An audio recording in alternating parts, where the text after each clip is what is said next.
Alhamdulillah wassalatu wassalamu ala Rasulillah wa ala alihi wa sahbihi wa man wala wa ba'du. Para setia sekalian, para ikhwah, duat, talabatul ilm, kita lanjutkan pembahasan tentang kitab Ushulus Sunnah karya Imam Ahmad bin Hanbal rahimahullah.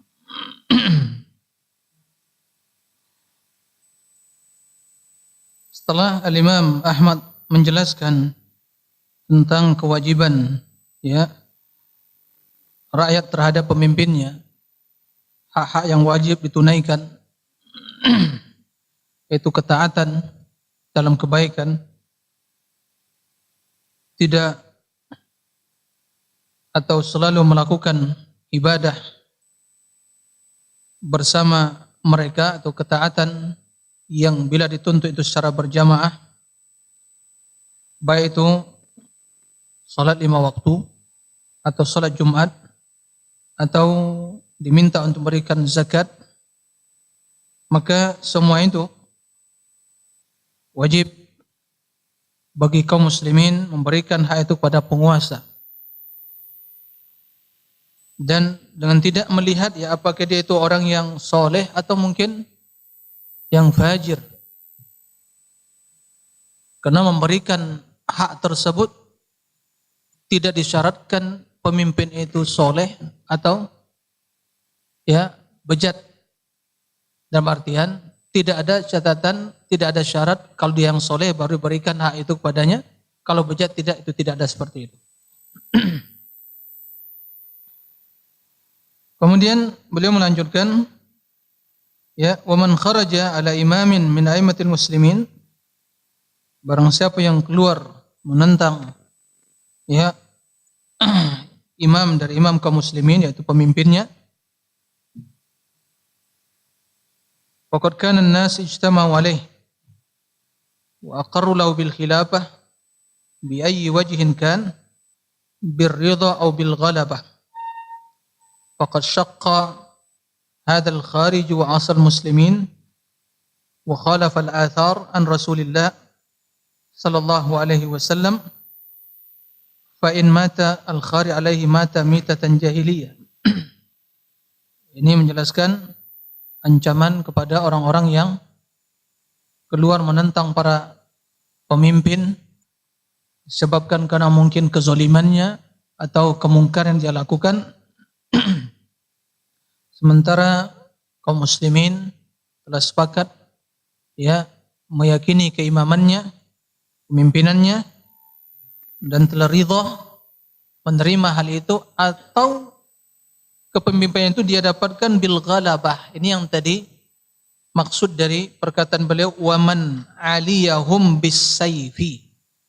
Al ghalabah, dia menguasai dengan cara kekuatan, dengan cara kekuasaan dia miliki, atau dengan kudeta. Nah, tapi setelah itu dia menjadi pemimpin. Maka dalam hal ini kita tidak boleh mengkudeta, tidak boleh keluar menentang untuk mencopot kekuasaan itu dari tangannya. Apa hikmahnya? Hikmahnya adalah agar tidak terjadi kerusakan lebih besar. Dan tidak dipungkiri sejarah perkembangan atau sejarah kaum muslimin, dan bahkan kita menjadi saksi sejarah zaman ini. Kita melihat dan mendengar apa yang terjadi, kan? Timur Tengah, misalnya di Syria, di tempat-tempat yang lain, apa yang terjadi?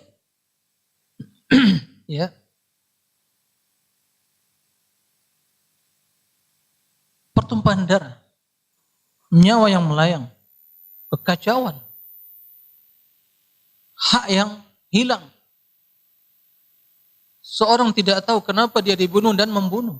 Fitnah. Hancur. Nyawa yang melayang, negeri yang hancur, semua kekayaan yang hilang. Yang mengembalikan kembali negara mereka ke 100 tahun yang silam. Ya kan? Apa manfaatnya? Mereka tidak bisa merubah dan merubah dengan kekuasaan yang lebih baik, tapi yang terjadi adalah kekacauan, pertumpahan darah. Itu yang terjadi. Nah, untuk menutup celah-celah yang seperti itu, maka Islam, ya, di antara hikmah melarang masyarakat kaum muslimin, ya, menentang, mengkudeta, melawan para penguasa karena kezaliman atau mungkin kejahatannya, maka Islam mengharamkan hal yang seperti itu. Jika itu dilakukan oleh seorang, maka faqad syaqqa hadzal qari' asal muslimin, sungguh telah mematahkan, ya, asal muslimin, yaitu tongkat yang dijadikan sebagai kaum muslim untuk berpegang. Kan begitu. Artinya dia telah memecah belah kesatuan kaum muslimin. Syaqqa. Dia cabik-cabik kesatuan itu. Wa khalafal athar, dan telah menyelisihi hadis-hadis dari Rasulullah SAW dan sangat banyak sekali, ya, hadis tentang hal itu. Maka tadi Anda sampaikan, silakan baca kitab Muamalatul Hukam, kitab wa sunnah. Disebutkan di situ dalil-dalil tentang larangan barang siapa yang keluar menentang penguasa kemudian dia mati, mata mitatan jahiliyah, kan begitu. Man mata wa laysa fi unuqihi bai'ah, mata mitatan jahiliyah. Naam. Man ra'a min amirihi syai'an falyasbir fa innahu man mata, naam, wa laysa fi unuqihi syai', naam, mata mitatan jahiliyah. Artinya barang siapa yang melihat kemungkaran dari pemimpinnya, penguasanya, dia sabar menghadapi hal itu.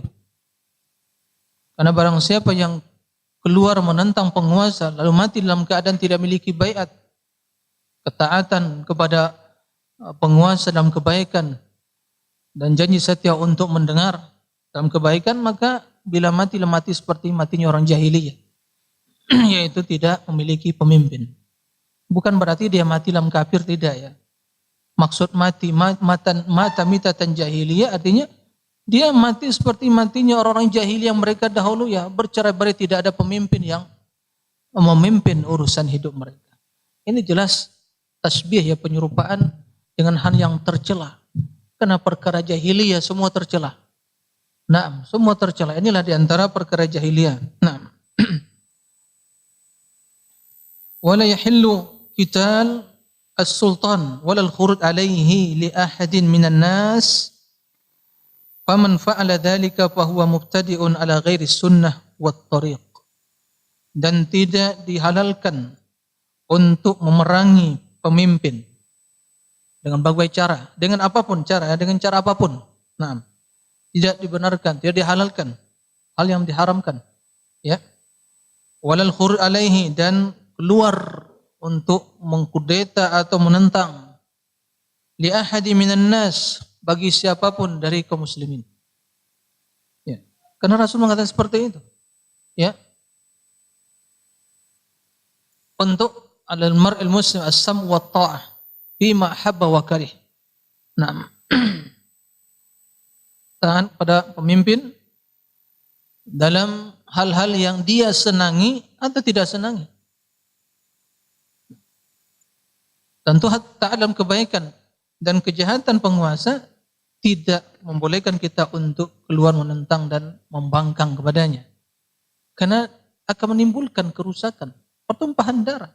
Yang terjadi, kerusakan, hilangnya stabilitas, keamanan. Nah,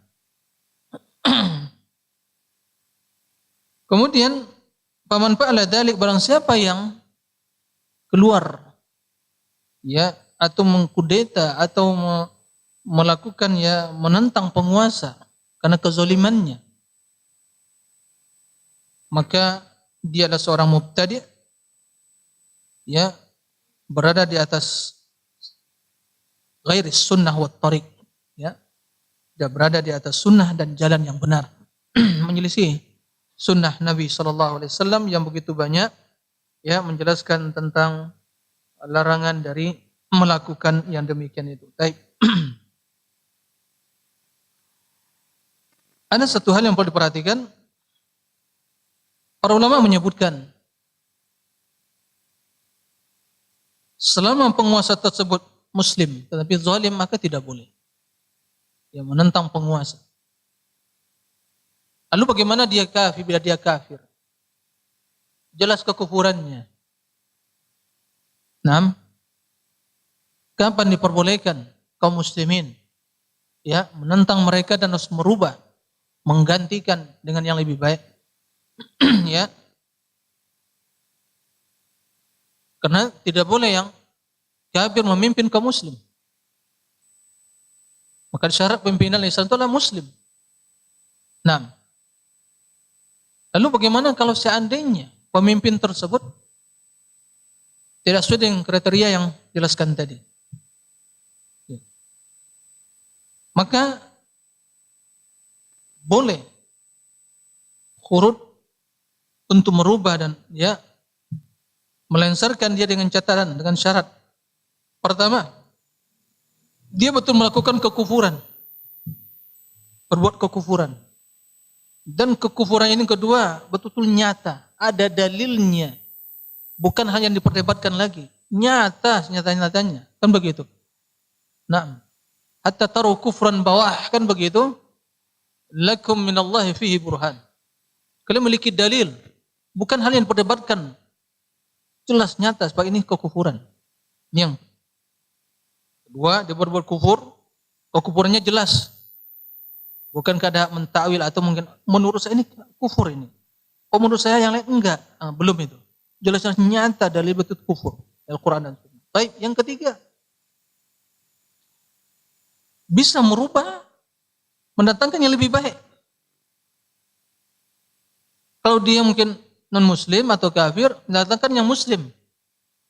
Tapi kalau yang hanya merubah, ternyata yang naik juga kafir juga. Mafi faedah. Baik. Bisa merubah. Syarat yang selanjutnya keempat.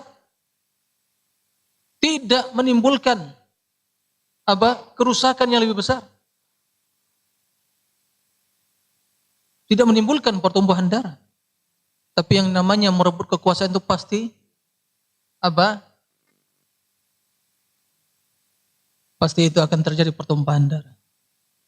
Artinya, kemudian mampukah kaum muslimin memiliki kemampuan al-quwwah wal qudrah? Itu syaratnya. Ya kalau enggak mampu, ingin merubah malah terjadi apa? Kerusakan yang lebih besar. Apa manfaatnya? Itu dijelaskan oleh para ulama. Ya dijelaskan. Nah kalau itu terpenuhi, ya itu berarti maslahat. Ya itu maslahat. Tapi sejarah membuktikan setiap orang yang memberontak pada penguasa pasti kerusakan akan muncul lebih besar. Pertumpahan darah. Karena kekuasaan tidak mengenal sahabat, keluarga, tidak, yang hanya mengenal kekuasaan. Siapa yang akan menghalang, menghadang dia, tiada lainnya penggal. Itu kekuasaan, tidak mengenal sahabat itu, tidak mengenal keluarga itu. Anak bapak akan bisa jadi berperang kan begitu, kenapa? Kekuasaan. Hadza huwa, ini sejarah telah membuktikan seperti itu. Jadi kalau seandainya kaum muslimin ya, dipimpin seorang yang kafir begitu, mampukah mereka untuk merubah? Atau terjadi pertumpahan darah dan sebagainya, maka itu jelas tidak dibenarkan. Jadi ini yang berkaitan dengan masalah ya al-khurud al-hukam, itu syarat disebutkan oleh para ulama dan bisa kita dapatkan dalam penjelasan-penjelasan mereka tentang manhaj Ahlussunnah dalam berinteraksi bermuamalah dengan hukam. Itu kesimpulannya. Nah,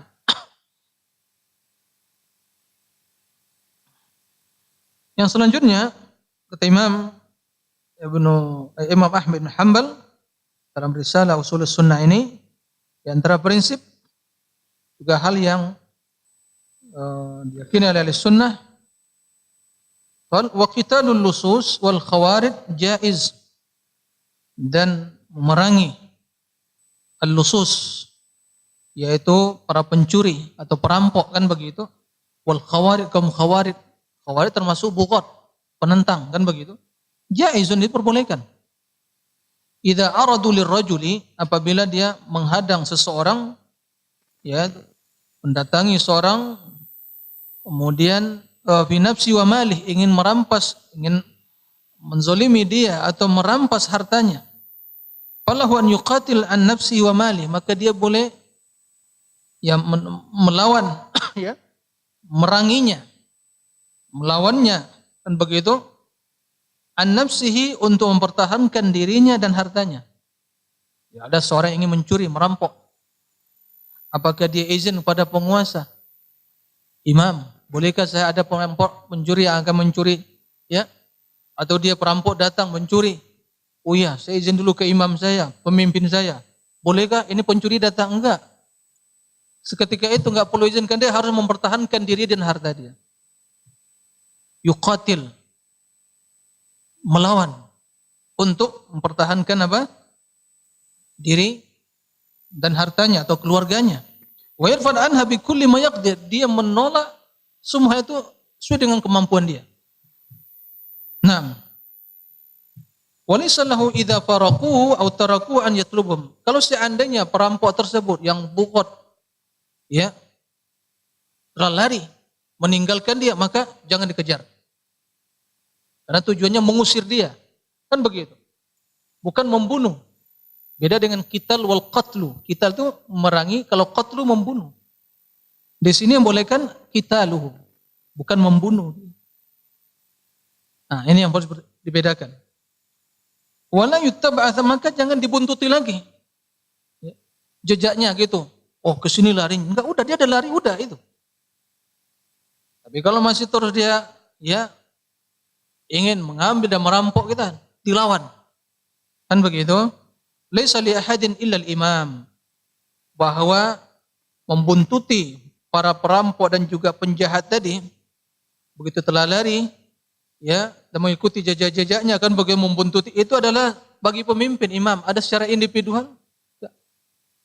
Maka dalam hal ini kita laporkan. Ya, seperti itu.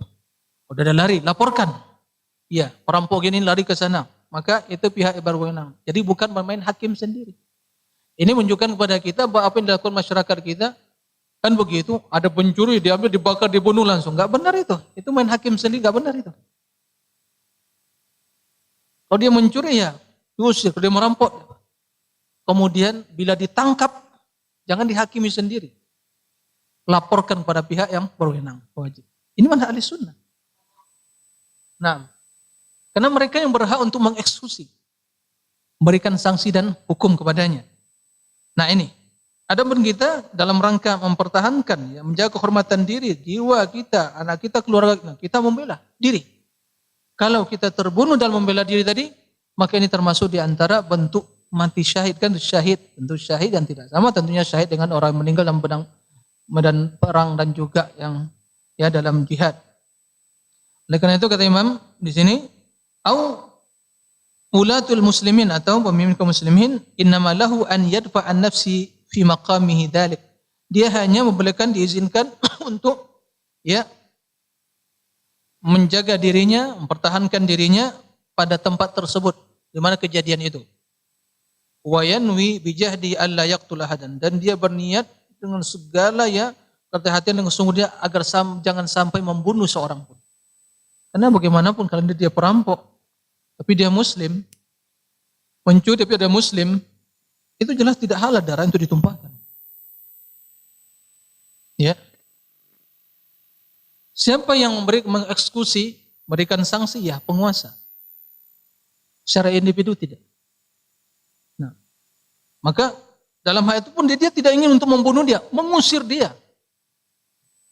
Kalau dia mempertahankan dirinya, hartanya, keluarganya, kehormatan diri keluarganya, kalau dia terbunuh, maka yang seperti ini dijelaskan oleh beliau, fa in mata ala yadayhi fi daf'i an nafsihi fil ma'arakati fa ba'adahu Allah al-maqtul.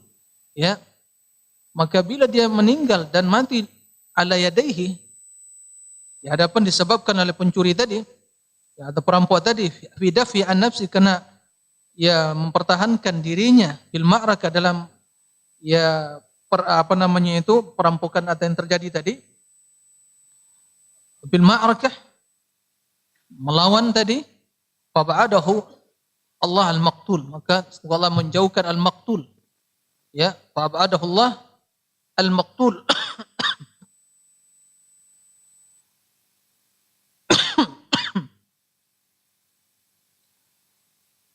Baik. Lalu Allah ab'adah al-maqtul, ya, menjauhkan, ya,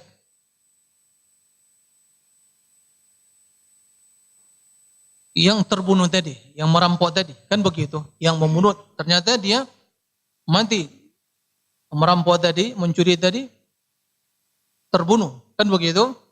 Disebabkan oleh seorang yang mempertahankan dirinya. Nah, maka abadaul maktul.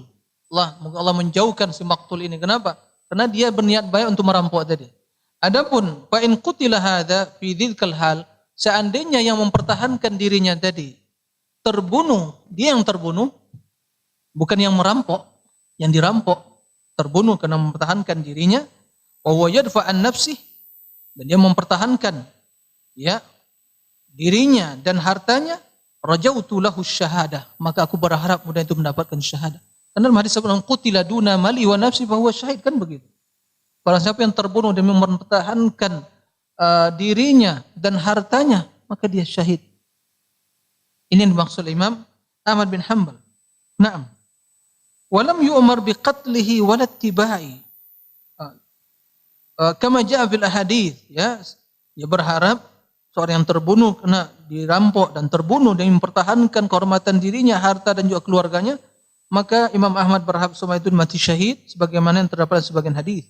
Wa jami'ul athar, dan riwayat yang lain fi hadza, tentang perkara ini.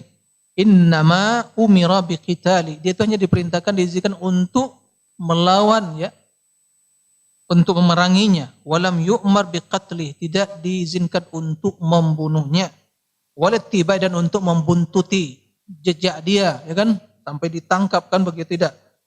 Wala yujizu alaihi in suri'a au kana jarihan, tidak diperbolehkan bagi dia in suri'a, kalau terjatuh, terjadi pergulatan, kan begitu, tidak boleh bagi dia untuk, ya, membunuhnya. Au kana jarihan, atau kena terluka lalu, ya, dihabisin nyawanya, enggak boleh. Nah, itu secara hukum, karena itu diizinkan hanya untuk mempertahankan diri, bukan untuk membunuh. Nah, karena untuk membunuh disebabkan ada suatu penyimpangan atau suatu kesalahan yang dia berhak untuk dibunuh, itu yang boleh mengeksekusi adalah pemimpin. Qisas, merajam, kan begitu, eksekusi. Bukan pemimpin suatu jamaah, pemimpin suatu kelompok. Nah, nanti jamaah banyak, kan begitu, ustadznya banyak, ya, jamaahnya, lalu dia mungkin berbuat sesuatu yang ingin ditegakkan hukum. Datang sebulan, ustadz, saya pernah berzina begini, kemudian rajam saya ingin mensucikan diri. Lalu si ustadz, ayo jamaah, ini telah berbuat zina, ayo kita rajam. Enggak bisa seperti itu. Ya.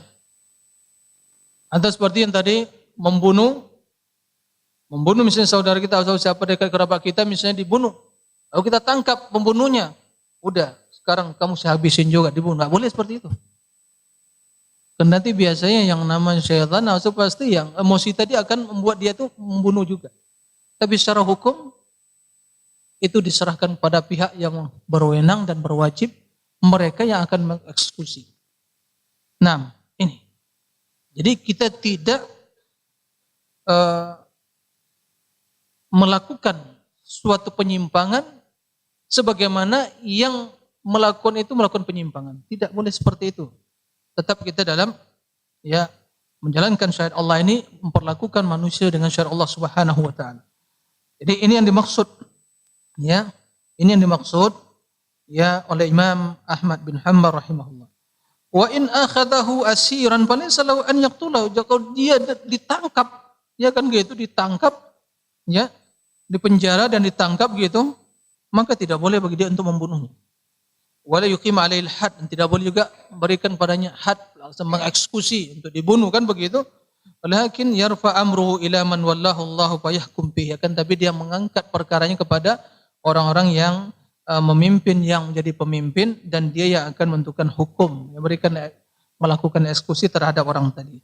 Nah, ini yang harus dipahami. Jadi dalam Islam ini sudah ada aturannya, karena yang namanya darah kaum muslimin itu ya adalah siapapun dia adalah sangat ya terhormat dan haram untuk ditumpahkan karena bentuk kezaliman.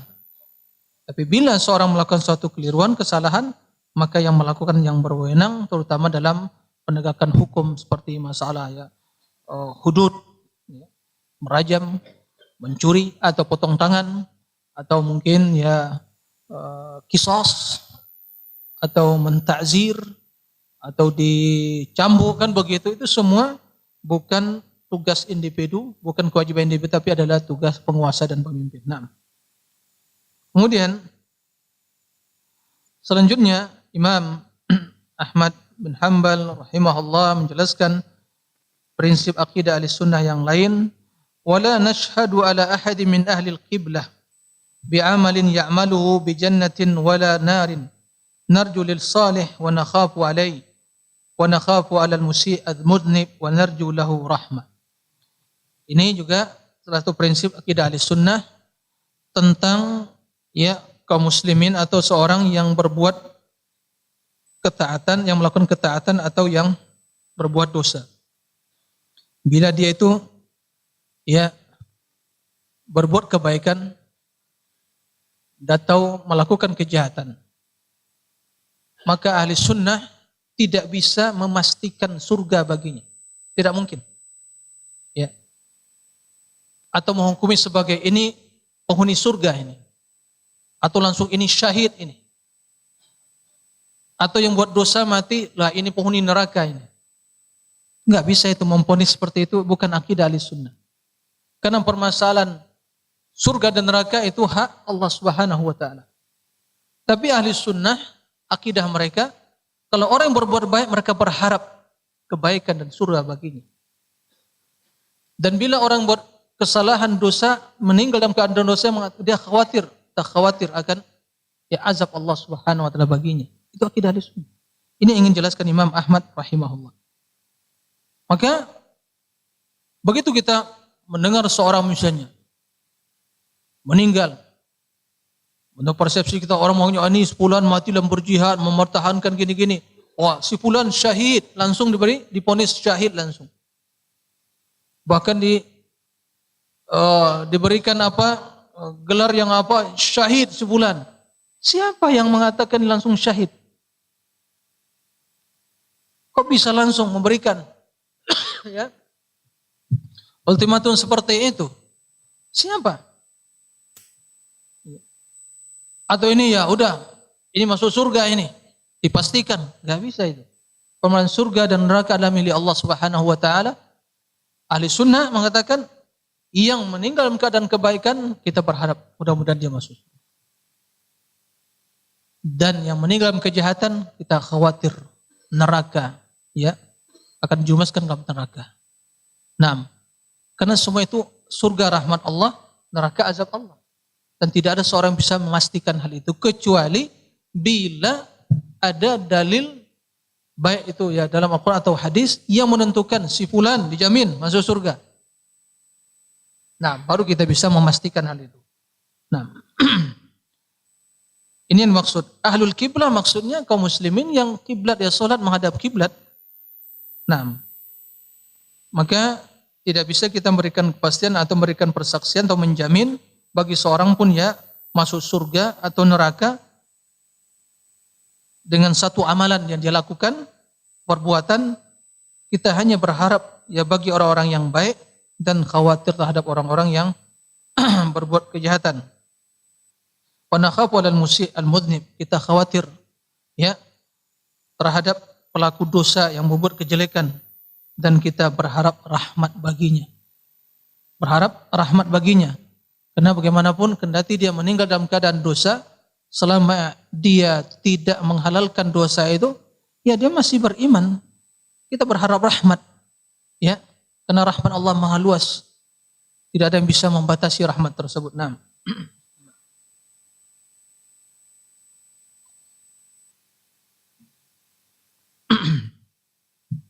Kemudian selain itu beliau menjelaskan tentang ya bagaimana kondisi seorang yang meninggal dalam keadaan berdosa. Ini akidah Ahlussunnah tentang pelaku dosa yang meninggal. Nah, bagaimana hukumnya? Beliau melanjutkan, qala rahimahullah, "Wa man laqiya Allah bi dzambin yajibu lahu bihin nar taiban ghaira musirrin alaihi, fa inna Allah yatubu alaihi wa yaqbalu at-taubata an ibadihi wa ya'fu an as-sayyi'at." Naam, wa ya'fu an as-sayyi'at. Barang siapa yang meninggal ya bidzambin, dengan membawa dosa yang dosa tersebut menyebabkan dia ya masuk neraka, yajibu alaihi an-nar, karena dosa penyebab masuk neraka, ya. Taiban ghaira musirin alaihi, dan dia meninggal karena dosa itu penyebab masuk neraka, tapi dia meninggal itu dalam keadaan bertaubat, taiban ghaira musirin alaihi, tidak ya tetap dalam berbuat dosa tadi. Fa innallaha yatubu alaihi, maka Allah menerima taubatnya. Dia meninggal tapi dia bertaubat kepada Allah Subhanahu wa taala, maka Allah menerima taubatnya. Ini yang pertama, ya. Wa yaqbalu tauban ibadi, Allah menerima taubat dari seluruh ya hambanya, dan banyak ayat dan dalil menjelaskan hal itu. Ya. Man taba taballahu alaihi, siapa yang bertaubat Allah menerima taubatnya, ya, mengampuni dosanya, wa ya'fu anis sayyi'at, dan memaafkan kesalahannya bila dia bertaubat. Qul ya ibadiyalladzina asrafu ala anfusihim la taqnatu min rahmatillah innallaha yaghfiru dzunuba jami'an. Akan hamba-hambaku, wahai hamba-hambaku yang telah menzalimi dirinya ya dengan dosa mereka, jangan berputus asa dari rahmat Allah. Allah akan ya mengampuni seluruh dosa. Nah, seperti itu. Apapun dosanya.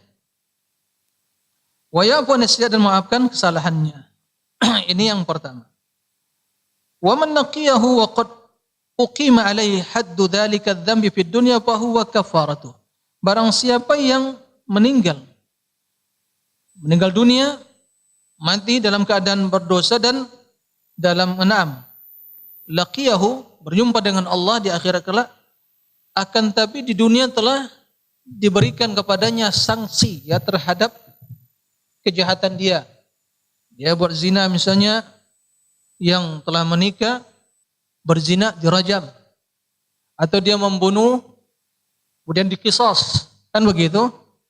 Jadi hukum telah ditegakkan, telah dieksekusi di dunia. Maka fahuwa kafaratu, kafarat bagi kesalahan dia. Maka Allah tidak akan mengazab dia lagi di akhirat karena dosa itu. Ya, Allah Maha Suci, ya, bertentangan dengan hikmah Allah dan rahmat kasih Allah. Bila seorang hamba telah dieksekusi di dunia dengan dosa-dosa dia, lalu dia juga tetap akan diazab di akhirat kelak dengan dosa-dosanya. Ini jelas bertentangan dengan hikmah Allah dan kasih sayang Allah Rabbul Alamin. Nah, maka kama jaa fil khabar an Rasulillah, sebagaimana yang terdapat dalam ya hadis dari Rasul sallallahu alaihi wasallam. Nah, ini yang kedua. Yang ketiga, wa man laqiyahu musirran ghaira ta'ibin minadz dzunub allati qad istawjaba biha al-uqubah fa amruhu ila Allah in syaa'a adzabahu wa in syaa'a ghafara lahu. Jika dia meninggal tetap dalam berbuat dosa dan tidak bertaubat dari dosa-dosanya, dalam keadaan berdosa, tidak bertaubat dari dosanya, yang dosa tersebut yang seharusnya menyebabkan, menjadikan sebab untuk dia mendapat sanksi, tapi ternyata tidak ada yang mengetahui dia berbuat yang demikian itu, tersembunyi, tidak bisa, dia tidak tertangkap, tidak bisa dieksekusi, artinya dia berdosa kemudian meninggal dalam keadaan tidak bertaubat, ya, tidak bertaubat dari dosanya. Bagaimana akidah Ahlussunnah? Maka ini diserahkan kepada Allah Subhanahu wa taala. Insya'a adzabah wa insya'a ghafaralah. Jika Allah menghendaki, itu akan diazab oleh Allah sesuai dengan keadilannya. Dan bila Allah menghendaki akan diampuni dosanya sesuai dengan karunia Allah. Jadi kita hidup ini tidak terlepas dari karunia dan fadl dan keadilan Allah. Karunia yang kita dapatkan, kebaikan yang kita dapatkan karunia Allah. Ya, seperti itu. Dan apa yang kita alami dalam hidup kita, berbagai cobaan ujian itu semua keadilan Allah. Allah Maha Adil. Begitu di akhirat. Karena akhirat semualah milik Allah. Nah, begitu. Walillahil akhiratu wal ula. Kan begitu. Dunia akhir milik Allah yang berkuasa. Nah, maka semua hambanya akan dikembalikan kepada Allah. Kembali kepada Allah. Maka di sana bila datang hamba-hambanya membawa dosa tidak bertobat, diserahkan kepada Allah. Allah menginginkan akan diazab sesuai dengan keadilannya. Dan Allah menginginkan diampuni sesuai dengan karunia Allah. Tidak ada yang bisa intervensi pada Allah dalam hal itu. Ini akidah ahli sunnah. Nah, berbeda dengan akidah orang Khawarij mengatakan kalau mati nggak bertobat neraka kekal dalamnya selama-lamanya. Nah, baik. Jadi ini yang dijelaskan Imam Ibnu Qayyim rahimahullah. Itu tentang orang-orang beriman. Ya. Bukan Imam Ibnu Qayyim, Imam Ahmad bin Hanbal rahimahullah. Wa man laqiyahu min kafirin adzabahu wa lam yaghfir lah. Tapi barang siapa yang mati dalam keadaan kafir, maka Allah akan mengazab dia dan tidak akan mengampuninya. Karena kesyirikan, kekufuran, Allah tidak mengampuni, tidak memaafkan dosa kekufuran bila seorang meninggal dalam keadaan kufur tersebut. Bagaimana firman Allah Subhanahu wa taala dan tanya kesyirikan, innallaha la yaghfiru ayyushraka bihi wa yaghfiru ma duna dzalika liman yasha. Allah tidak mengampuni dosa kesyirikan karena itu kekufuran. Ya kan begitu. Nah, dan mengampuni selain itu. Sehingga Rasul dilarang untuk mohon keampunan bagi seorang yang meninggal dalam keadaan musyrik kendati karib kerabatnya kan begitu. Begitu orang beriman. Kenapa?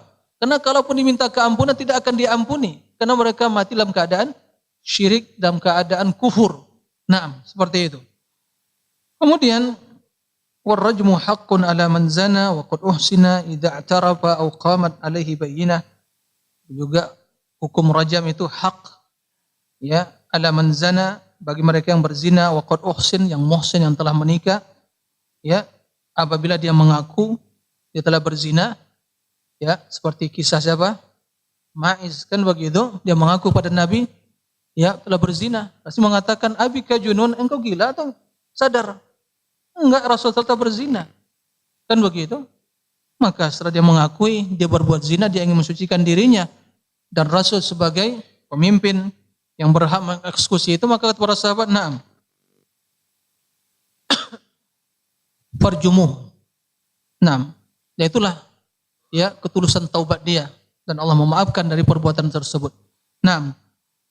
Sebagaimana juga Rasul merajam Yahudi wal Yahudiyah kan begitu yang berzina.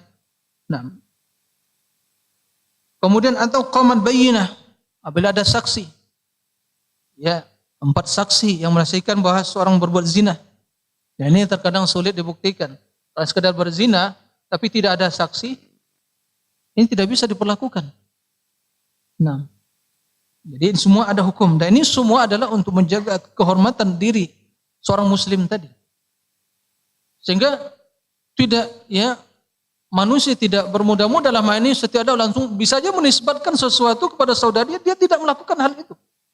Maka apa buktinya? Bahkan kalau yang menisbatkan suatu kebohongan, menuduh kan begitu, tidak datangkan saksi, maka dia akan dihukum. Karena kehormatan kaum muslimin itu dijaga. Kan muslim keimanannya. Nah, karena kalau hal demikian itu dibuka pintu untuk semena-mena seorang menisbatkan suatu kepada saudara, maka akan terjadi hal-hal yang akan merusak nama baik kaum muslimin dan akan menebarnya berbagai persepsi-persepsi yang negatif bersama kaum muslimin dan juga merusak nama baik seseorang. Ini yang tidak dibenarkan di dalam Islam. Naam. Kemudian waqad rajama Rasulullah SAW, Rasul telah merajam melakukan hal itu, sebagaimana juga merajam Ma'iz dan juga Yahudiyah dan juga para sahabat khulafa juga melakukan hal yang seperti itu. Wa qarrajamatil a'immah ar-rasyidun. Nah, ini semua dijelaskan oleh Imam Ahmad bin Hanbal, kendati ini ya dalam konteks pembahasan tentang masalah fikih, masalah hukum rajam, tapi beliau ingin menjelaskan bahwa kita meyakini kebenaran sesuatu yang telah ada dalilnya, dan ini merupakan bagian dari akidah kaum muslimin, ya, karena sesuatu yang telah jelas dalilnya tidak boleh dipungkiri.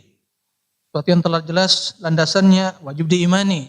Di antaranya masalah rajam, ya, Rasul telah melakukan hal itu dan para sahabat telah melakukan, para khulafa rasyidin telah melakukan hal itu.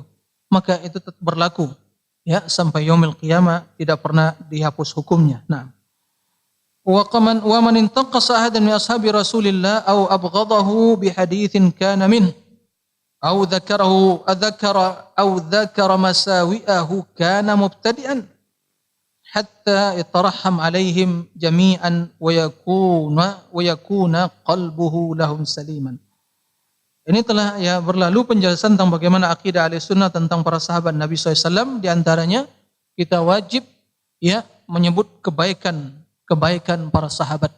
Diharamkan ya menebarkan kejahatan atau mungkin kesalahan-kesalahan mereka. Nah, mereka manusia bersalah. Dan bila itu ijtihad, maka yang berijtihad yang benar dapat 2, yang bersalah dapat 1, lebih ijtihad. Adapun yang mereka melakukan kesalahan, maka sungguh lautan kebaikan mereka atau kejahatan atau mungkin kesalahan yang mereka lakukan, ya, itu sungguh telah melebur ke dalam lautan kebaikan mereka. Ya, seperti itu. Atau cobaan dan ujian mereka hadapi dalam menegakkan agama Allah ini sebagai kafarat bagi mereka. Atau doa kaum muslimin yang mendoakan bagi mereka. Jadi para sahabat, nah mereka tidak maksum. Secara individual mereka tidak maksum, tapi kalau mereka telah ijma semuanya itu maksum. Ijma mereka semua. Tapi secara individual mereka bersalah. Tapi kesalahan mereka tidak sebanding dengan samudra kebaikan mereka. Saya katakan samudra, daripada lautan itu masih kecil ya. Samudra kebaikan. Nah, tidak sebanding. Belum lagi cobaan dan ujian mereka hadapi dalam hidup. Ya, itu semua adalah hal-hal yang akan menghapuskan dosa-dosa mereka. Maka tidak boleh Ahlussunnah mengatakan, meyakini tidak boleh kita menyebut para sahabat Nabi kecuali dengan kebaikan. Karena Allah menjelaskan, ya, Rabbana walladzina ja'u min ba'dihim yaquluna rabbana ighfir lana wa li ikhwanina alladzina sabaquna bil iman wa la taj'al fi qulubina ghillan lil ladzina amanu. Naam. Rabbana innaka ra'ufur rahim. Orang datang sepeninggal mereka setelah kaum Muhajirin wal Ansar, mereka itu ya selalu berdoa. Lisan mereka selamat. Tidak ada celaan, cacian, makian, tidak ada. Ya. Dan hati mereka juga tidak ada kedengkian, tulus dan suci, bersih. Ya. Itu bagian dari agama dan akidah kita. Nah, mereka berdoa, ya Allah ampuni kami dan saudara-saudara kami yang telah mendahulu kami dalam keimanan. Kemudian jangan terdapat jadikan dalam hati kami kebencian kepada mereka. Nah, maka barang siapa yang menyebut yang menebarkan kejelekan mereka, itu mubtadi'. Apapun alasannya. Mubtadi'. Nah, hatta yatarahhama alaihim jami'an, sampai mereka itu mendoakan kerahmatannya bagi mereka para sahabat. Wa yakuna qalbuhu lahum saliman, dan hatinya bersih sebagaimana kata Allah. Ayat yang kita sebutkan tadi. Nah, yatarahham, mendoakan kebaikan. Nah, berkat perjuangan mereka, Islam ini sampai kepada kita. Mereka yang telah menukil semua yang mereka dengar dari Rasul dengan jujur, tanpa ada ditambah dan dikurangi. Amanah mereka sehingga utuh, sempurna agama sampai kepada kita. Al-Quran yang diturunkan kepada Jibril, disampaikan kepada Jibril, kemudian Jibril membawa turun kepada Muhammad 30 juz, lengkap, kemudian Nabi Muhammad menyampaikan pada para sahabatnya, sahabat meriwayatkan secara turun-temurun mutawatir, ya itu utuh, nggak ada perubahan. Ya, nggak ada perubahan. Siapa yang menukil itu kepada kita? Ya mereka sahabat Nabi SAW. Maka kalau ada ya orang yang berani mencela para sahabat, ya kita tanyakan, kamu agamamu dari siapa dapatnya? Dari nenek moyangmu? Atau dari ya, sahabat yang menukil tabi'in menukil dari mereka terus turun-temurun sampai sekarang ini. Nah, baik. Ini yang berkaitan dengan masalah ya sahabat Nabi, jadi tambahan dari apa yang sebelumnya dijelaskan oleh Imam Ahmad. Sekiranya permasalahan ini mungkin disebutkan langsung ya tadi setelah dijelaskan tentang bagaimana para sahabat, mungkin akan lebih pas ya urutannya kan begitu. Tapi beginilah dalam nuskhah usul sunnah ini. Karena sebelumnya Imam Ahmad telah menjelaskan bagaimana ya kebaikan tentang para sahabat, kan begitu. Nah, tapi tidak tahu kenapa ini dipisahkan pembahasan tentang para sahabat lagi. Wallahu a'lam. Nah. Kemudian wan nifaq, ya an-nifaq huwa al-kufur, an yakfur billah wa ya'bud ghairah wa yudhhira al-islam fil alaniyah mithl munafiqin alladziina kanu ala ahdi Rasulillah sallallahu alaihi wasallam. Nah, sekarang beliau ingin menjelaskan tentang kekufuran. Di kekufuran ada dalam bentuk ya yaitu kemunafikan di sini, kemunafikan yang bermakna kekufuran.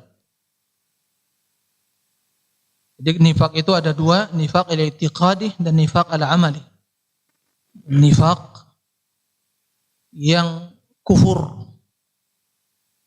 Nah, ini ya huwal kufur yang dimaksud di sini nifaq al-i'tiqadi, yaitu kufur kepada Allah di antara bentuk kekufuran, kufur kepada Allah wa ya'budu ghairah. Wa ya'budu ghairah berarti berbuat syirik. Ya, kekufuran, kesyirikan yang besar. Atau kufur kepada Allah baik dengan berbuat syirik atau dengan yang lainnya. Nah, kemudian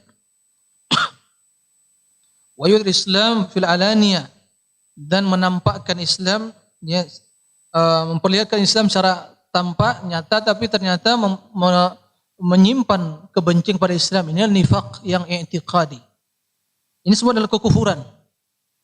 Ya, kekufuran, dan kekufuran bukan ya sebatas 3 perkara saja, tapi banyak anwa'ul kufur tadi pembagiannya. Ada kufur yang nifaq, nifaqul akbar yang i'tiqadi. Ada kufur al-juhud wa takdzib, penentangan dan mendustai. Ada kufur juga kekufuran al-iba, yaitu kesombongan, aba wastakbar. Nah, kemudian ada kufur asyak, meragukan, yang ragu. Ya, ragu terhadap iman, ragu terhadap kebenaran Islam, ragu terhadap maksudnya Al-Qur'an, itu ragu. Itu syak. Kemudian kufur i'rad, berpaling. Nah, alladzina kafaru amma unziru mu'ridun, kan begitu. Mereka berpaling. Ini anwa'ul kufur. Jadi kufur itu bukan satu macam. Nah, itu semua jenis kekufuran al-akbar yang mengeluarkan dari Islam. Nah, mengeluarkan dari Islam. Mithlul munafiqin, seperti ya kekufuran nifaq orang munafikin zaman Nabi SAW. Ini nifaq al-i'tiqadi. Kemudian ada juga bentuk nifaq dalam bentuk nifaq al-amali, yaitu nifaq al-asghar. Nifaq yang lebih kecil, atau dikenal dengan nifaq al-amali. Nah, ini yang disebutkan oleh Al-Imam Ibnu Qayyim dan poin selanjutnya. Wa qauluhu sallallahu alaihi wasallam, "Thalathun man kunna fihi wa huwa munafiq." Hadza 'ala at-taghlid. Narwiha kama ja'at wa la nufassiruha. Dan sabda Nabi sallallahu alaihi wasallam, ada 3 perkara, barang siapa yang ada pada dirinya 3 perkara tersebut, bahwa munafik, dia munafik. Kata Imam Ahmad, hadza ala at-taghlid, ini dalam konteks celaan yang sangat besar, ya, taglid, kecaman. Ya, kita riwayatkan ya sebagaimana adanya seperti itu, wala nufassiru, tidak ditafsir, diperinci. Jadi artinya 3 perkara: munafik, bila bicara bohong, janji dusta, kemudian bila diamanah mengkhianati. Kan begitu? Nah, kata Nabi ini munafik. Kita katakan seperti munafik, nifaq. Jadi hadis-hadis yang menjelaskan tentang masalah ancaman tadi, agar maknanya itu lebih mengena dan memberikan ya warning, ancaman yang lebih berat, ancaman yang memberikan makna yang bisa membuat seorang itu ya tersadarkan atau terbendung dari terjerumus dalam hal-hal yang seperti itu disampaikan sebagaimana adanya. Munafik. Tapi kalau kita ditanya apakah nifaknya ini, nifaknya mengeluarkan dari Islam akbar atau asghar? Nah, di sini ada perinciannya. Tapi dalam konteks kita memberikan warning dan peringatan, sampaikan apa adanya. Seperti innallaha la yaghfiru ayyushraka bihi wa yaghfiru ma duna dzalika liman yasha. Allah tidak mengampuni dosa berbuat syirik. Ya udah, syirik tidak diampuni oleh Allah Subhanahu wa taala.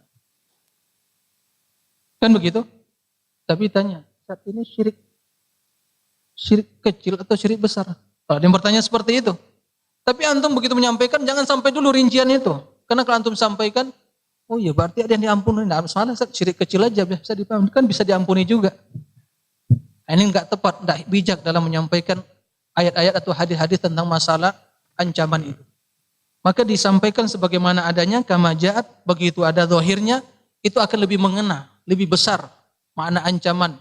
Tapi kalau nanti ditanya, iya Ustaz, ini nifaknya apa ya? Kecil atau besar? Ini syiriknya apa? Besar atau kecil? Nah, kalau itu butuh penjelasan baru dijelaskan. Ini maksud ala babit taghlid. Nah, begitu juga la tarji'u ba'di kufaran dhullalan yadribu ba'dukum riqaba ba'd. Jangan kalian kembali setelah sepeninggalku menjadi kafir, sesat, ya, saling membunuh satu dengan yang lainnya, saling memenggal leher satu dengan yang lainnya, berarti membunuh. Kufaran, Rasul menamakan kufaran. Ada yang mengatakan para ulama, betul dia kufur mengeluarkan dari Islam kalau dia menghalalkan membunuh saudaranya, dihalalkan. Ini kufur, karena haram menghalal atau membunuh saudaranya. Tapi bila dia halalkan, maka dia kufur. Ada yang mengatakan, ya ini kufar, ya ini itu asghar. Karena ini bagian dari cabang dari kekufuran. Ya kan? Cabang dari kekufuran. Kalau karena sekedar membunuh dengan tidak menghalalkan, itu jelas masuk dosa besar. Tapi dia sampai kepada kekufuran yang mengeluarkan kalau dia tidak menghalalkan. Nah, seperti itu. Nah, ini maksudnya. Tapi itu semua dalam konteks taghlid, yaitu ancaman yang keras. Wa mithluhu idza taqal muslimani bisayfihima fal qatil maqtul finnar. Apabila bertemu, ya, berhadapan dua orang muslim bisayfi dengan senjatanya, pedangnya, berkelahi, lalu al-qatil maqtul finnar, keduanya yang membunuh dan yang terbunuh di neraka. Kenapa? Apa neraka? Maksud neraka kekal dalamnya karena kekufuran dia? Ya kita katakan, ya di neraka. Ya kita katakan, jelas ini adalah perbuatan yang qital, pembunuhan, terjadi peperangan di sini, itu yang tidak sampai mengeluarkan di Islam. Kenapa? Karena Rasul menamakan keduanya masih muslim. Betul enggak? Jadi dia finnar bukan berarti dia kufur. Tapi ancaman. Karena keduanya sama-sama memiliki niat untuk apa? Membunuh. Kan begitu. Tapi finnar di sini itu ancaman. Tapi ditanyakan kufur atau tidak? Ya jelas tidak. Kenapa? Kalau seandainya kufur tidak akan dinamakan musliman. Betul enggak? Konteksnya itu apa? Musliman. Berarti dia muslim. Nah, begitu juga ya hadis yang selanjutnya sibabul muslim fusuq wa qitalu kufur, mencela seorang muslim fusuk, perbuatan dosa fusuk, ya, memerangi dia kufurun. Ada beda antara qital wa qatlun, ya. Qital memerangi dia. Kalau qatlun membunuh dia. Itu kekufuran. Apa maksud kekufuran di sini? Ya, selama dia tidak menghalalkan, itu kufur di sini kufur asghar. Tapi kalau dihalalkan, membunuh saudaranya, menzolimi, kezoliman haram. Kalau dihalalkan, itu kufur akbar. Nah, begitu juga mengqala li akhihi ya kafir faqad ba'a biha ahaduhuma. Saya mengatakan kepada saudaranya, wahai kafir, maka dia akan ya menanggung, atau satu dari keduanya, kan boleh jadi dia betul ini kafir, atau kalau tidak kafir dia akan yang mengatakan kafir, dia akan terkena ya vonis kafir itu, kan begitu. Nah, apa maksud kekufuran di sini? Apakah kafir mengeluarkan dari Islam? Ya. Kalau secara peringatan tentang bahaya mencela atau memvonis saudara kafir, ya sampaikan apa adanya, ya kafir. Ya, apakah kafir mengeluarkan dari Islam? Nah, kalau ini dituntut, diminta, ya dirinci. Kalau dia tidak menghalalkan hal itu, berarti tidak sampai kufur pada keluar dari Islam, mengeluarkan dari agama. Nah, baik. Kemudian begitu juga kufrun billah tabarru'un min nasabin wa in daqqa. Ya, kufuran kepada Allah berlepas diri dari nasab seorang. Kan begitu, atau menisbatkan seorang kufuran pada nasab dia. Nah, ini termasuk perbuatan ya hal-hal yang mendapatkan ancaman, atau seorang menisbatkan dirinya kepada bukan nasab dia, orang tuanya. Ini termasuk hal-hal yang dilarang. Sehingga dalam ancamannya dikatakan kufrun. Nah, terlarang. Tapi kalau dia menghalalkan, itu jelas itu kufur. Karena yang jadi intinya menghalalkan sesuatu yang diharamkan atau mengharamkan sesuatu yang dihalalkan, ini jelas kufur. Tapi kalau dia melakukan tanpa menghalalkan, ini perbuatan dosa. Karena tidak makan kufur, karena ia cabang dari kekufuran. Karena semua dosa itu cabang dari kekufuran. Karena kekufuran itu ada usul, ada cabangnya. Sebagaimana iman ada usul, ada cabangnya. Nah, cabang akan hanya bisa mengurangi kesempurnaan, tidak bisa membatalkan usulnya, landasannya. Kalau cabang kekufuran dilakukan, tidak bisa cabang itu menghancurkan akar atau pondasi keimanan. Nah, begitu. Sebagaimana juga cabang keimanan tidak bisa menghilangkan landasan kekufuran. Kalau dia berbuat baik, bersedekah, itu kan kebaikan, cabang keimanan. Tapi tidak beriman kepada Allah, sebanyak apapun sedekahnya, dia tidak akan pernah jadi orang yang beriman, ya kan? Karena dia tidak, usulnya tidak dia kan. Tapi kalau asyhadu alla asyhadu anna muhammadar rasulullah, kan landasan itu. Sebaliknya juga, sebanyak apapun dosa dia, tapi dia beriman kepada Allah, beriman kepada rukun iman, dan dia tidak menghalalkan dosa tadi, maka kendati dia berdosa, dosanya itu tidak bisa menghapus keimanannya dan membatalkan keislamannya. Nah, seperti itu. Maka masalah kufur, masalah nifak, masalah ya kezaliman itu ada yang terbagi dua. Kekufuran yang besar, kekufuran yang kecil. Nifak yang besar, nifak yang kecil. Kan begitu. Kemudian kezaliman yang besar, kezaliman yang kecil. Nah, itu semua harus dipahami. Karena istilah itu harus dipahami dengan benar, kalau tidak bisa keliru dalam memahaminya. Kemudian wa nahwu hadhil ahadits mimma qad sahha wa hufidha fa inna nusallim lahu wa in lam na'lam tafsiraha. Dan yang semisalnya dari hadis-hadis yang telah sahih, ya, yang telah dihafal dan sahih, sesungguhnya kita nusallim lahu, berserah diri kepada hal yang seperti itu. Wala na'lam wa illam na'lam tafsira, kendati kita tidak mengetahui tafsirnya, ya kan begitu. Wala natakallam fiha, dan tidak memaksakan untuk membicarakannya, ya, atau membahasnya. Tentu pembahasan dimaksud hanya sebatas pemahaman yang persepsi semata atau mungkin logika, itu yang dimaksud. Tapi kalau membicarakan hadis tadi, menjelaskan maknanya yang benar, ya boleh. Nah, itu maksudnya. Wala nujadil fiha, dan tidak memperdebatkan tentang hal itu. Wala nufassiru hadhil ahadits illa mithla ma ja'at, tidak menafsirkan hadis kecuali bagaimana datangnya hadis itu. La narudduha illa bi ahaqqi minha. Tidak menolak kecuali dengan lebih sahih lagi dari itu. Bukan berarti imam tidak membolehkan kita untuk menjelaskan ya makna hadis tersebut sesuai dengan apa yang dijelaskan oleh para ulama. Bukan itu maksudnya.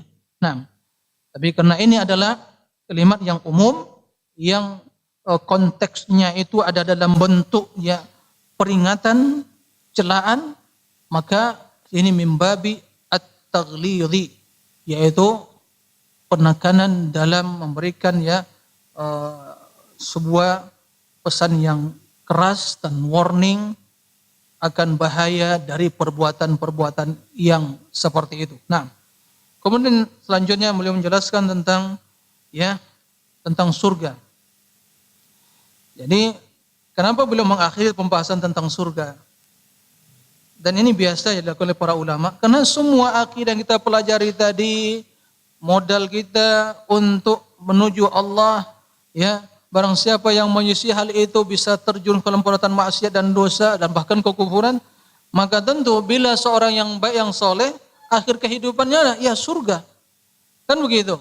Kemudian akhir dari perjalanan orang yang buat bejat, menyelisih dari kebenaran akidah-akidah yang sahih, maka terjun ke neraka. Lalu bagaimana akidah Ahlussunnah tentang surga dan neraka? Maka hal yang tepat bila mengakhiri pembahasannya tentang masalah surga dan neraka. Kan begitu. Lalu bagaimana akidah Ahlussunnah tentang surga dan neraka ini? Wal jannatu wan naru makhluqatani qad khuliqata kama ja'an Rasulullah sallallahu alaihi wasallam. Surga dan neraka itu dua makhluk. Makhluk ciptaan Allah telah diciptakan, telah ada. Ya, kama ja'an Rasulullah sallallahu sebagaimana ya datang dari Rasul sallallahu alaihi wasallam. Ini akidah Ahlussunnah. Akidah Ahlussunnah tentang surga neraka itu dua ciptaan Allah, makhluk Allah. Tapi diciptakan untuk kekal abadi. Khalidina fiha abada. Kan begitu. Jadi surga neraka diciptakan untuk kekal. Ya makhluk. Tapi Allah ciptakan untuk kekal. Ini yang harus dipahami. Nah, dan telah diciptakan sekarang. Telah ada sejak sekarang. Ada. Nah, itu akidah Ahlussunnah. Nah, kemudian di antara menjelaskan ya bahwa surga dan neraka telah ada sekarang, ya hadis-hadis yang menjelaskan bahwa Rasulullah SAW ya dakhaltul jannah fa ra'aitu qasran, ya Rasul masuk ya ke dalam surga. Tentunya ini bukan dalam keadaan ya sadar begitu ya, tapi dalam keadaan ru'yah, beliau melihat. Nah, kemudian juga dibawa waktu Mi'raj diperlihatkan kan begitu tentang surga dan neraka. Kemudian beliau ra'aitul kautsar, melihat kautsar yaitu sungai yang Allah berikan kepada nabinya untuk nabinya.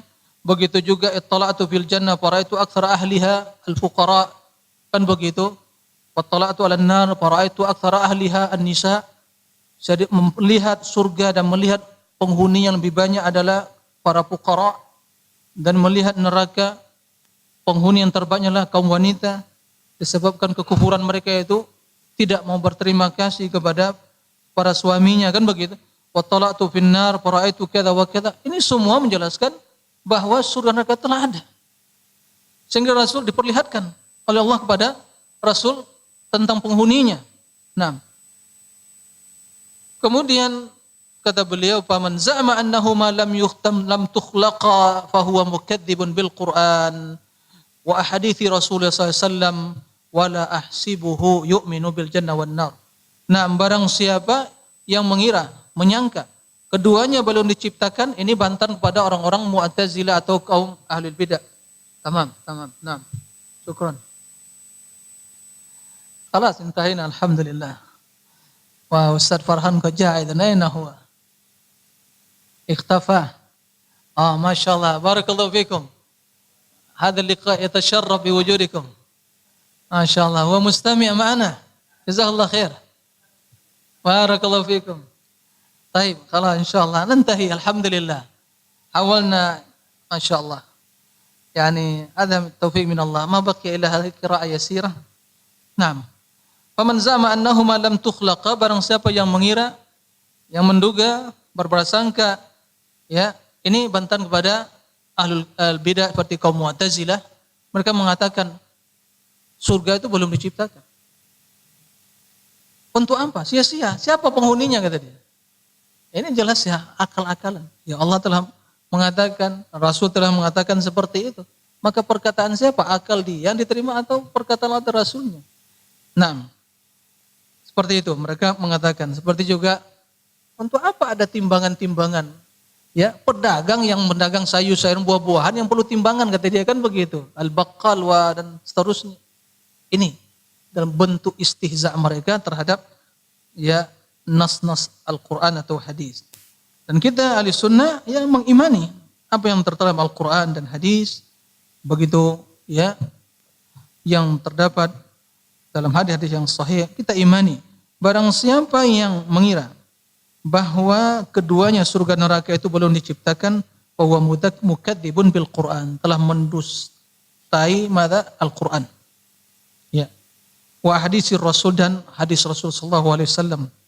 Wala ahsibuhu yu'min bil jannah wan nar, dan saya mengira dia itu tidak beriman pada surga dan neraka. Ya. Di antara juga ya bukti bahwa surga neraka telah diciptakan, neraka ya sekarang ini bahwa keluarga Fir'aun dan keluarganya itu terus dihadapkan ke ada neraka kan begitu. An-naru yu'raduna 'alaiha ghuduwan wa 'ashiyya. Dihadapkan ke neraka, disuguhkan ke neraka di pagi dan petang hari. Tapi hari kiamat baru nanti betul dimasukkan. Nah, tapi terus berarti telah ada. Tapi kapan masukkan ke azab yang pedih lagi ke dalam neraka? Ya nanti terjadi kiamat. Nah, taib. Wa man mata min ahli al-qiblah muwahhidan.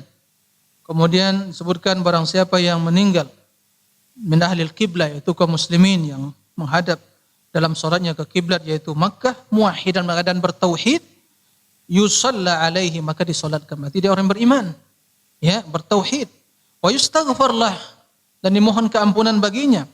Wala yuhjab anhu istighfar, maka tidak ditutup ya istighfar baginya. Artinya kita harus ya memohon istighfar pada saudara kita yang meninggal dalam keadaan iman. Adapun orang yang meninggal dalam keadaan syirik ya tidak diperbolehkan karena larangan Allah kepada nabinya dan orang beriman kan begitu.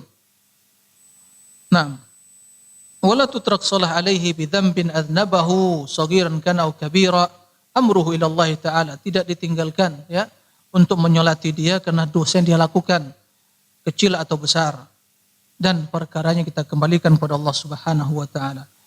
Ini yang menjelaskan kepada kita bagaimana al-Imam yang menjelaskan seorang mukmin hendaklah selalu ya mendoakan kebaikan bagi saudaranya, baik yang masih hidup atau yang telah meninggal, karena selama itu saudara kita dia bertauhid. Muwahhidan, intabi, tauhid. Karena orang bertauhid bukan berarti dia tidak berdosa. Tapi karena tauhid, ada iman, ada tauhid, inilah yang menjadikan dia akan selamat di akhirat kelak. Kendati kalau dia berdosa dikembalikan kepada Allah. Kalau Allah menginginkan akan diazab sesuai dengan keadilannya. Kalau Allah menginginkan akan diampuni sesuai dengan karunia Allah dan kemurahan Allah Subhanahu wa taala. Nah, dan disolati. Karena itu hak kaum muslimin sama kaum muslimin yang lainnya apabila meninggal difani, disolati dan dikuburkan. Naam. Kemudian diserahkan perkara kepada Allah Subhanahu wa taala. Naam. Alhamdulillah, inilah akhir risalah penutup dari risalah Ushul Sunnah ini. Alhamdulillah wahda wa salawatuhu ala Muhammadin wa alihi wa sallama taslima. Alhamdulillah. Ya Allah mudahkan bagi kita untuk menyelesaikannya ya tepat waktu atau mungkin jam berapa? Alhamdulillah. Sesuai dengan rencana kita, semua taufik dan kemudahan dari Allah dan juga support dan dorongan dari antum semua, sehingga dengan keberadaan antum di sini ana termotivasi. Ya kan? Alhamdulillah. Dan pesan anak kepada para asatidzah, para ikhwah di sini ya, tidak mencukupkan dengan hanya ya kita hanya membaca, enggak mensyarah, ini membaca saja. Ya kan? Ana yang membaca, antum pendengar setia. Dan bagi kita semua tentu lebih baik untuk kembali kepada syarah-syarah ya dari para ulama. Kemudian apa yang telah kita dengar kita sampaikan kepada umat kita, masyarakat kita. Ya, mudah-mudahan terus ya pahalanya bisa kita dapatkan terus mengalir ya kepada yang terus andil dalam mengkaji dan membahas kitab akidah ini. Demikian di antara syarah yang mungkin perlu dirujuk seperti syarah siapa? Syekh Abdul Aziz Ar-Raji. Insyaallah itu bagus. Syarah bagus ya, dalil-dalil yang disebutkan. Naam. Dan juga khilaf-khilaf perkataan para ulama bagus ya menyimpulkan beserta dalilnya. Ada syarah ya Syekh Rabi', tapi Syekh Rabi' karena mungkin ya waktu mensyarah daurah itu tidak terlampau konsentrasi menyebutkan dalil secara rinci. Naam, tapi insyaallah saling melengkapi. Ya, saling melengkapi dalam mensyarah kitab tersebut. Kemudian juga banyak syarah para ulama yang lain dalam daurah ilmiah mereka. Kalau tidak salah juga Syekh Abdul Razak punya juga syarah. Kalau pernah, kalau tidak salah saya mengikutinya dalam syarah daurah ilmiah tentang usul sunnah ini. Intinya istifadah dari apa yang dijelaskan oleh para ulama yang muasirin tentang syarah usul sunnah ini. Demikian, mohon maaf, itu yang bisa disampaikan. Dan insyaallah jika ada pertanyaan, Ustaz Farhan siap menjawab pertanyaan antum karena beliau telah hadir. Wallahu a'lam.